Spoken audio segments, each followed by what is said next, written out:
If this video informs or helps you in any way, please share, like and subscribe. For more informative videos about health and alternative remedies. Does my dog have a food allergy, you may ask? Many dog foods on the market make claims about being good for allergies. But how well do these claims hold up? How common are dog food allergies?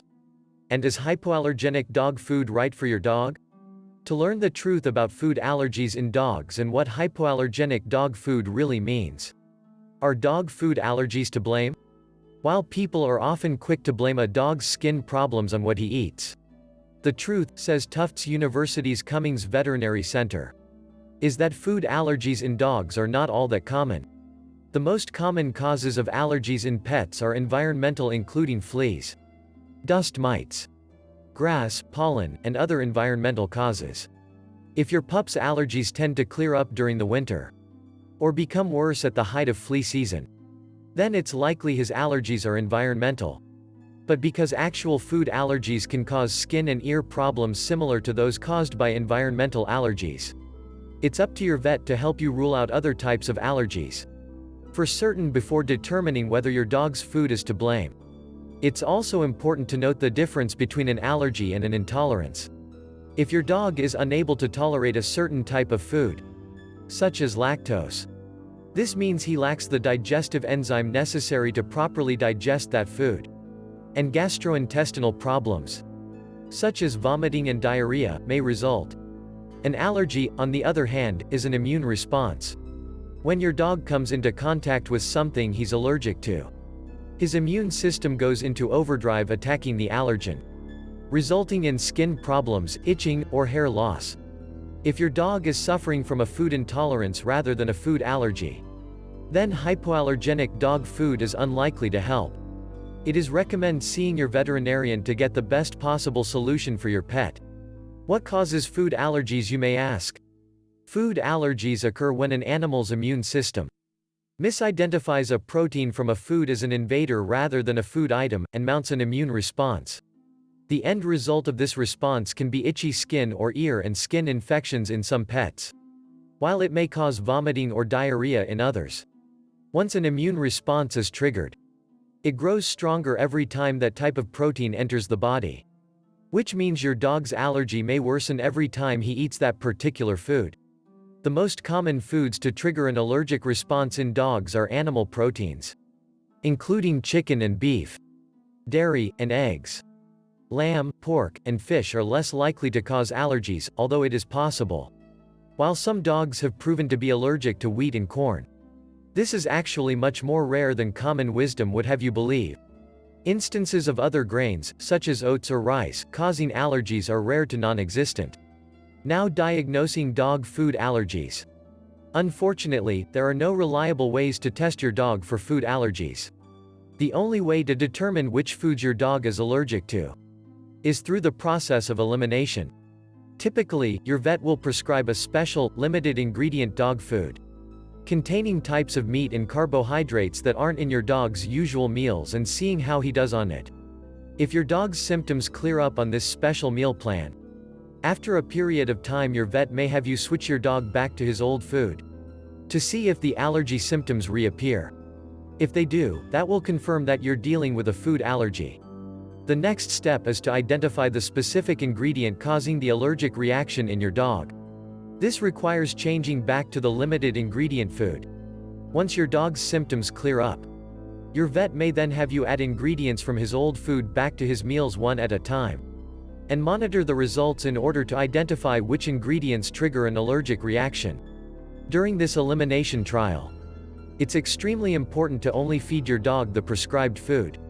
The most frequently mentioned reason for failure in determining allergies in elimination tests is household sabotage.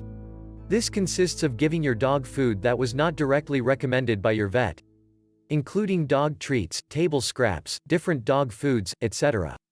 During these trials, dogs can't have even one of these in order for the test to be effective at diagnosing the allergy. To put it in perspective, a human that is allergic to nuts cannot have even a single peanut. The same is true of your dog. To fully determine the cause of dog food allergies, if any does exist, you must be as strict as possible. And that includes everyone else in your household too. It's hard when your pup sits there with his big begging eyes. But it is worth it if you can determine if an allergy exists. These elimination tests typically take about 12 weeks. After which your veterinarian will verify that your dog isn't experiencing any of the previous allergy signs. It is important that if you believe your dog is experiencing allergies of any sort, food or environmental, that you check with your vet to help you best diagnose your pup.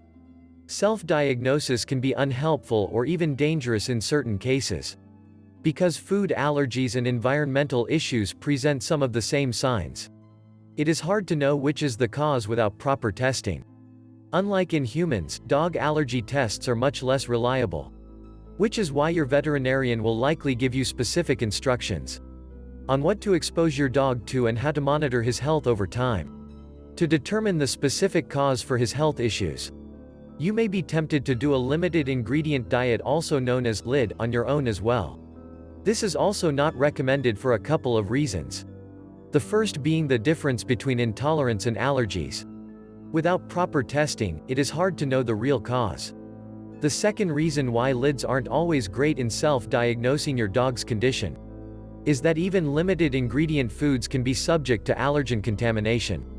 For instance, if you suspect that your dog is allergic to chicken, and you switch him over to something like lamb or venison, he might start feeling better.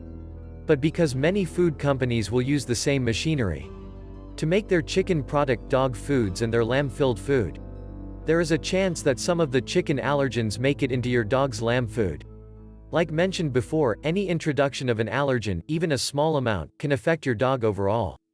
This is why it is best to follow your veterinarian's strict instructions when asking about allergies. If food allergies are determined, your veterinarian may recommend hypoallergenic dog food and treats for your dog to eat. These types of foods take special precautions to avoid being cross-contaminated. Hypoallergenic dog foods may also be hydrolyzed, meaning that they go through a process of breaking down proteins on a molecular level, so that they are too small for the dog's body to recognize them as allergens. This is often a prescription dog food, so you will need to talk to your vet about this as an option for your dog. While some companies sell over-the-counter foods that claim to be good for allergies, and some may contain supplements that can be helpful in controlling environmental allergies, these foods are not ideal for treating food allergies. As with limited ingredient foods, there is nothing to guarantee that your dog won't become allergic to them in the future. These dog foods are also less regulated than prescription dog food and as such, might contain other contaminants that trigger an allergic response. It's also best to be wary of any hypoallergenic claims made by over-the-counter grain-free dog foods. Remember, it's animal proteins, not grains, that are most likely causing food allergies in dogs. Dog food allergies are tricky business. Fortunately, they're also the type of allergy your dog is least likely to suffer from. If your dog is showing signs of allergies, talk to your vet before making any changes to his food. Even if it turns out that he does have a food allergy, changing his food without a vet's supervision could make it more difficult to diagnose. If this video informed or helped you in any way, please share, like and subscribe for more informative videos about health and alternative remedies. Thank you for watching. Get off the meds.